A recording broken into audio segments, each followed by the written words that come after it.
Assalamualaikum semua penonton setia Boom Boom Cak.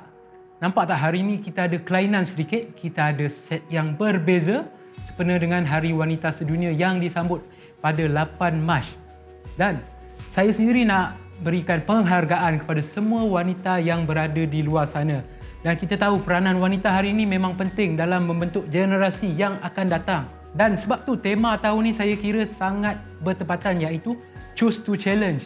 Yang mana kita teringat beberapa tokoh antaranya, contohnya Zeti Akhtar Aziz, yang mana peranan beliau dalam institusi kewangan negara, dan juga kita ada RA atau RA Kartini, Raden Ajeng Kartini, yang mana mengubah pendidikan kaum wanita di Indonesia. Tapi kita bawakan pada anda hari ini seorang tokoh sukan negara yang kalau boleh memang kita tak perlu perkenalkan, memang satu Malaysia dah kenal. Beliau ni juga dah memenangi pelbagai kejohanan dari peringkat kebangsaan, Sukan SEA, Sukan Asia, Sukan Commonwealth dan juga kejohanan dunia. Saya ucapkan selamat datang kepada Shalin Zulkifli. Terima kasih, Zaid. Apa khabar Shalin? Alhamdulillah, khabar baik. Sebelum kita mula, segmen ni dibawakan khas oleh Sasa Cosmetic, one stop cosmetic store yang menawarkan produk kecantikan yang berkualiti tinggi. Sasa, making life beautiful.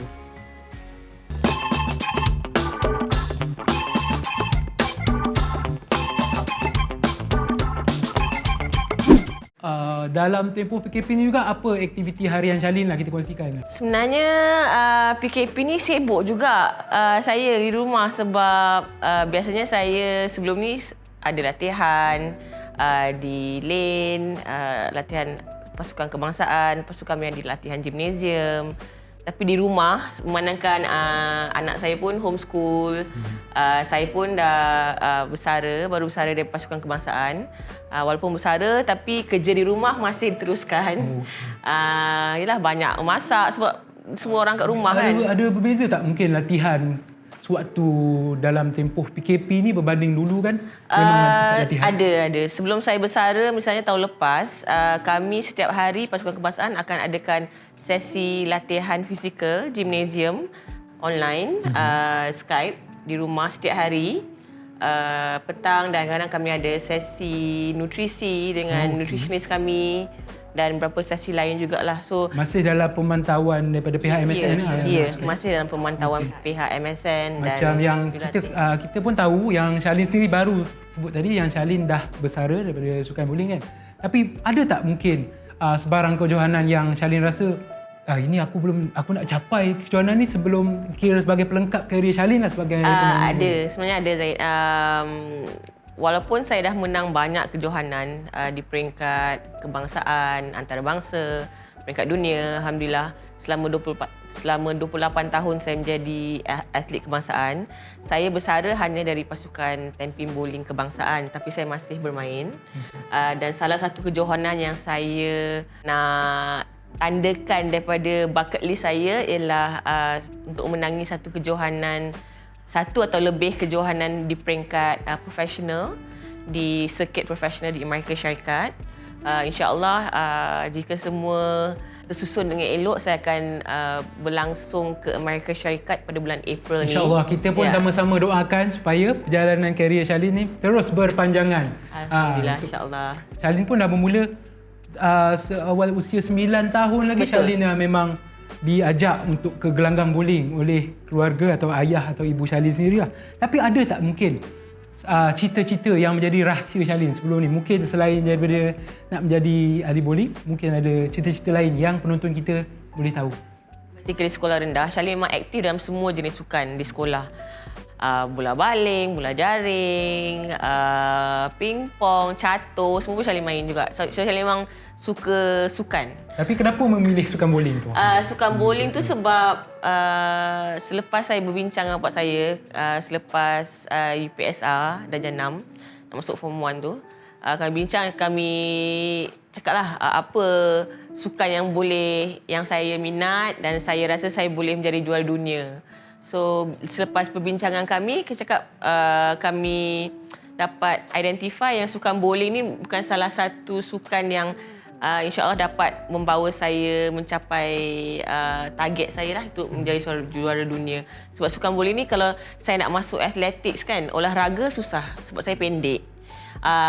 So ada beberapa limitasi diri saya sendiri. So bagi sukan bowling, insya-Allah boleh sebab dia close skill sport yang lebih kepada teknik daripada saiz fizikal seorang tu. Maksudnya Charlene sendiri memang dari sekolah rendah ataupun usia 9, 10, 11 tahun memang dah pasang cita-cita untuk menjadi seorang pemain bowling. Kita pun tahu tengok kejayaan-kejayaan yang dah Charlene capai sendiri dah membuktikan yang mana pilihan Charlene waktu usia sekolah rendah tadi tu dah menjadi satu pilihan yang tepat.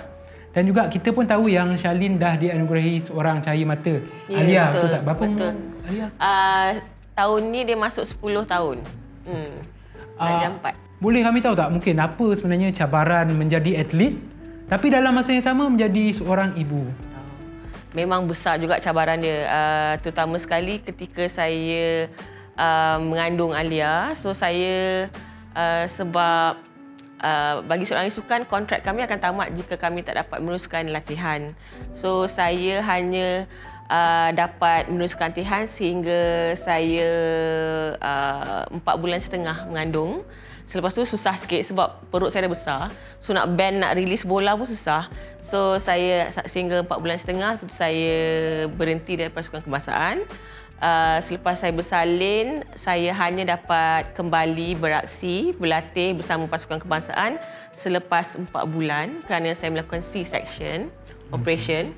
So tu salah satu cabaran, dan selepas tu cabaran untuk harian sebab saya tak ada orang gaji. So yang jaga anak saya dengan suami saya, kami saja 2 orang. So saya terpaksalah bawa anak saya ke pusat latihan dan saya telah berbincang dengan jurulatih saya. Alhamdulillah jurulatih saya dan persatuan saya pun sangat positif, banyak memberi sokongan. So mereka membenarkan saya bawa anak saya ke sesi latihan saya. So macam itulah jadual kami setiap hari. Dan itu betul juga kita katakan memang cabaran sebagai seorang atlet di samping menjadi seorang ibu, tambah 2 kali kerja cabaran yang ada tu, betul tak? Betul. Dan sebenarnya kita nak tahu jugalah mungkin Charlene sendiri pemegang ijazah sarjana muda sains sukan di Simalaya dalam bidang psikologi sukan dan kejurulatihan. Bagi Charlene sendirilah, Charlene rasa pendidikan tu penting tak untuk seorang atlet? Pada saya memang sangat penting. Sebab kalau kita bandingkan atlet dahulu dengan atlet sekarang kita lihat banyak atlet sekarang menuntut di IPTA, di IPTS berbanding dahulu, disebabkan oleh mungkin kekangan masa, kekangan mungkin dari segi wang ringgit, mereka tidak dapat meneruskan pelajaran. Bukannya pendidikan tu tak semestinya pendidikan sahaja secara formal, tapi if you're street smart as well, you pandai menyelesaikan masalah, problem solving, tu yang penting sebenarnya dalam sukan. Macam Charlene sendiri dah melihat contohnya macam kita tengok di negara China atau China sendiri, mungkin pendekatan dia berbeza sikit. Kalau tengok atlet badminton sendiri, umur 8-9 tahun lagi dah diajak turun gelanggang, latihan pagi, petang, mungkin sampai ke malam 3 kali latihan berbanding atlet-atlet badminton, contoh yang suka badminton lah. Adakah benda tu boleh menjadi faktor yang akan menentukan bagusnya ataupun macam mana latihan-latihan macam tu yang menyebabkan atlet tu lebih bagus berbanding atlet tempatan kita? Pada saya rasa atlet kita, badminton kita sendiri pun sebenarnya berlatih sama frekuensi dengan atlet China, tak silap. Contoh untuk Dato' Lee Chong Wei, saya tahu dia memang bangun awal. Pukul 6 pagi semua dah bangun, dah siap training pagi. So saya rasa mereka kadang training 2-3 kali atau sama jugalah seperti pasukan China dan sebagainya. Cuma perbezaan di antara kita dengan contoh negara China ialah mereka ada lebih banyak atlet. Pilihan atlet dia memang banyak, beribu atlet untuk mereka pilih.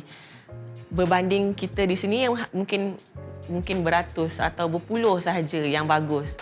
So tu perbezaan di antara kita dengan atlet di negara kita dan di luar. Macam Charlene katakan tadi, frekuensi latihan yang diterima oleh atlet tempatan sama dengan luar negara. Okey Charlene, dalam dunia sukan lah, kita cakap dunia sukan tempatan sendiri, ada tak mungkinnya berlakunya orang katakan sebagai diskriminasi gender? Contohnya dari segi imbuhan ataupun dari segi bonus untuk atlet. Cerita sini, habis sinilah kan. Tak habis sini ramai orang tahu lepas ni.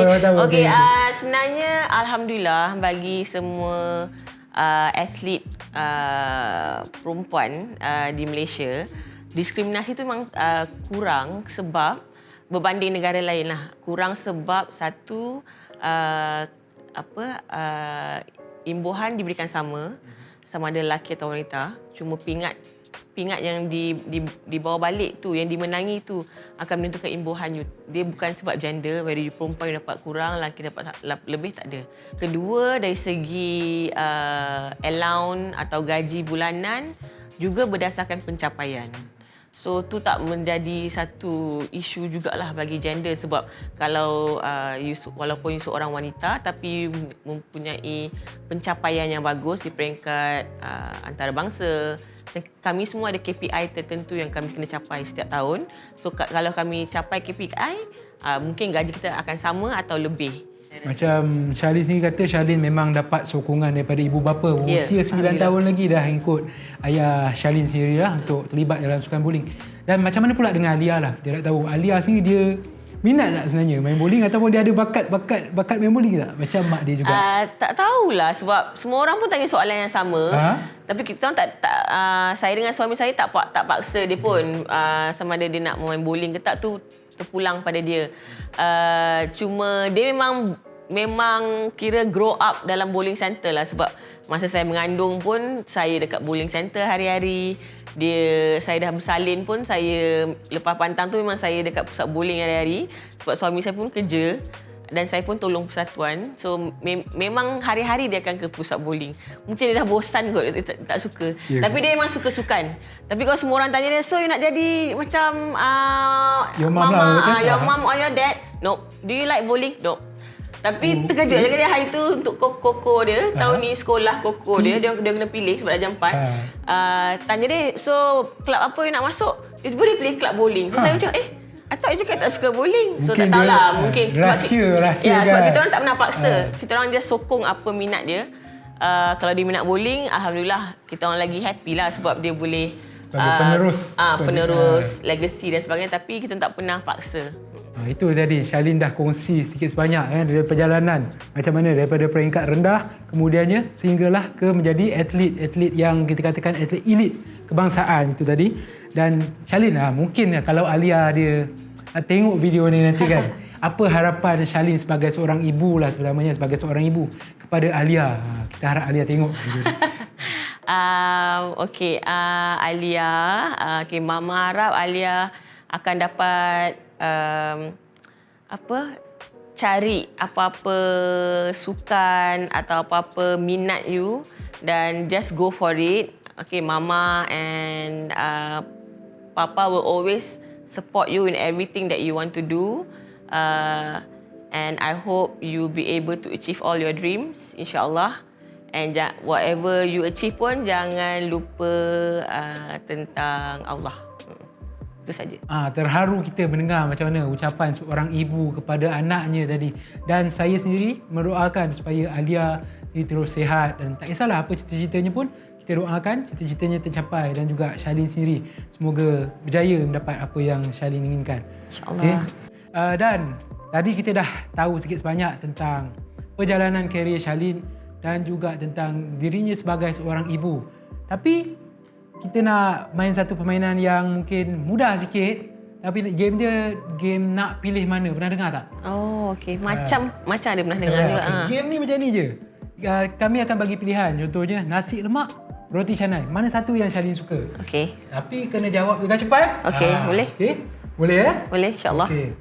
Kalau dah sedia, kita mulakan. Karaoke atau menari?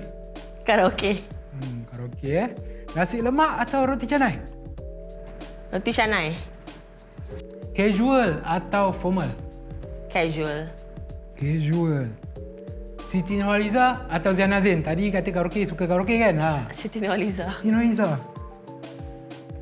Filem atau menonton teater? Filem. Proton X50 atau Proton X70? X70. Yang baru tak minat Ha? X50 X50. X50 tak muat kalau nak letak bag bowling banyak. Oh, okey. Betul tak? Betul Dah tak? survey dah, dah survey. Betul? Okey. Lelaki kacak atau lelaki comel? Comel. Comel? Sebab bila dah tua semua sama je. Betul. Seorang yang berkarisma ataupun seseorang yang bertanggungjawab?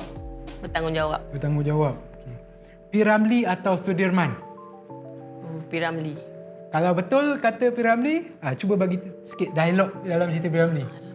Yang ingat? Dialog P. Ramlee. Salah tu movie adalah. Yang saya ingat lah. Susah lupa. Tapi bukan dia yang cakap lah. Tapi dalam movie lah cakap. Saya cuma ingat masa nak sidai baju tu cakap. Tetap angkat jemuran, hujan dah turun. Okay. Angkat kain jemuran. Hujan dah turun. Tu saya ingat. Pendekar Mustar. Ya, betul. Okey. Okey, macam tadi kita dah tahu sikit banyak apa yang Shalin minat. Kan? Tadi kita kata roti canai, dia suka X70. Sekali lagi kita nak ucapkan terima kasih lah pada Shalin Zulkifli di atas kesudian untuk ditemu ramah oleh tim Boom Boom Cak pada hari ini. Diharapkan kepada para wanita di luar sana yang memiliki cita-cita ataupun keinginan, tak kisahlah mungkin ada dari sukan ataupun ada cita-cita yang berbeza, teruskan untuk capai cita-cita anda dan jangan jadikan mungkin situasi sekeliling tu menghalang kita daripada terus bercita-cita tinggi. Dan tak dilupakan kepada Sasa Kosmetik, Shalin. Yang mana Sasa Kosmetik dah menaja kita pada hari ini. Tu saya nampak. Sasa Kosmetik ni dia sebagai orang katakan pusat sehenti kepada produk-produk kecantikan yang berkualiti kat luar sana. Betul, saya selalu pergi juga. Selalu beli Okey. Dan juga pada semua yang ada kat luar sana yang sedia menonton ataupun suka menonton video Boom Boom Cak, jangan lupa terus berikan sokongan, like, share dan subscribe. Subscribe macam mana, Shalin? Subscribe untuk channel ni. Okey, dan kita jumpa pada video akan datang. Assalamualaikum.